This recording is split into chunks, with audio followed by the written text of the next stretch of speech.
नमस्कार मित्रांनो, आपल्या YouTube चॅनेलवर तुम्हा सर्वांचे स्वागत आहे. मित्रांनो, प्रधानमंत्री आवास योजना ग्रामीण अंतर्गत आवास प्लस 2024 मध्ये ज्या लाभार्थ्यांचे सर्वेक्षण झाले होते, त्यांच्या अंतिम प्रतीक्षा याद्या फायनल करण्याचे काम सध्या वेगाने सुरू आहे.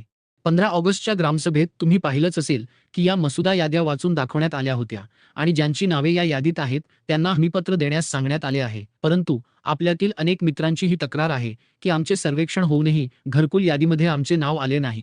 जर तुमचेही सर्वेक्षण झाले असेल आणि तुम्ही पात्र असूनही यादीत नाव आले नसेल, तर घाबरण्याचे कारण नाही. तुमच्यासाठी ही व्हिडिओ अत्यंत महत्त्वाची आहे.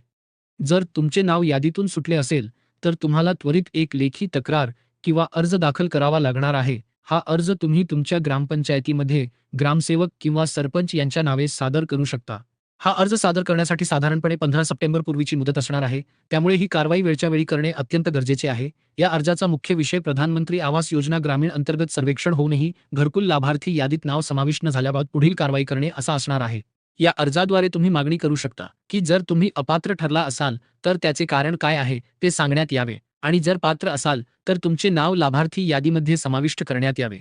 हा अर्ज भरताना सर्वात आधी वरच्या भागात तुमच्या ग्रामपंचायतीचे नाव, तालुका आणि जिल्हा लिहावा. त्यानंतर अर्जदाराची माहिती, यामध्ये तुमचे संपूर्ण नाव, महिला असल्यास पतीचे किंवा वडिलांचे नाव, संपूर्ण पत्ता, गाव, तालुका, जिल्हा आणि 10 अंकी मोबाईल नंबर स्पष्टपणे लिहावा. अर्जात आवास प्लस सर्वेक्षणाचा क्रमांक, आवास आयडी आणि सर्वेक्षणाची तारीख माहीत असल्यास नमूद करावी. त्यानंतर तुमच्या घराची सध्याची काय परिस्थिती आहे, म्हणजे स्वतःचे घर नाही, कच्चे घर आहे, जीर्ण किंवा राहण्यायोग्य नसलेले घर आहे, हे दिलेल्या चौकटीत टिक करून स्पष्ट करायचे आहे. हा अर्ज ग्रामपंचायतीत जमा करताना त्यासोबत काही महत्त्वाची कागदपत्रे जोडणे अनिवार्य आहे. यामध्ये अर्जदाराच्या आधार कार्डची प्रत, रहिवासी दाखला, 7/12 किंवा 8 उतारा, कुटुंबाच्या रेशन कार्डची प्रत, आवास प्लस सर्वेक्षणाची पावती किंवा नोंद आणि घरकुलाच्या सर्वेक्षणाच्या वेळचे जिओ टॅगिंग केलेले फोटो जोडणे आवश्यक आहे. ही सर्व कागदपत्रे जोडून शेवटी दिनांक, ठिकाण लिहून अर्जदाराची स्वाक्षरी किंवा अंगठा करायचा आहे आणि अर्ज व्यवस्थित तयार करून तो तुमच्या ग्रामसेवकाकडे सादर करा.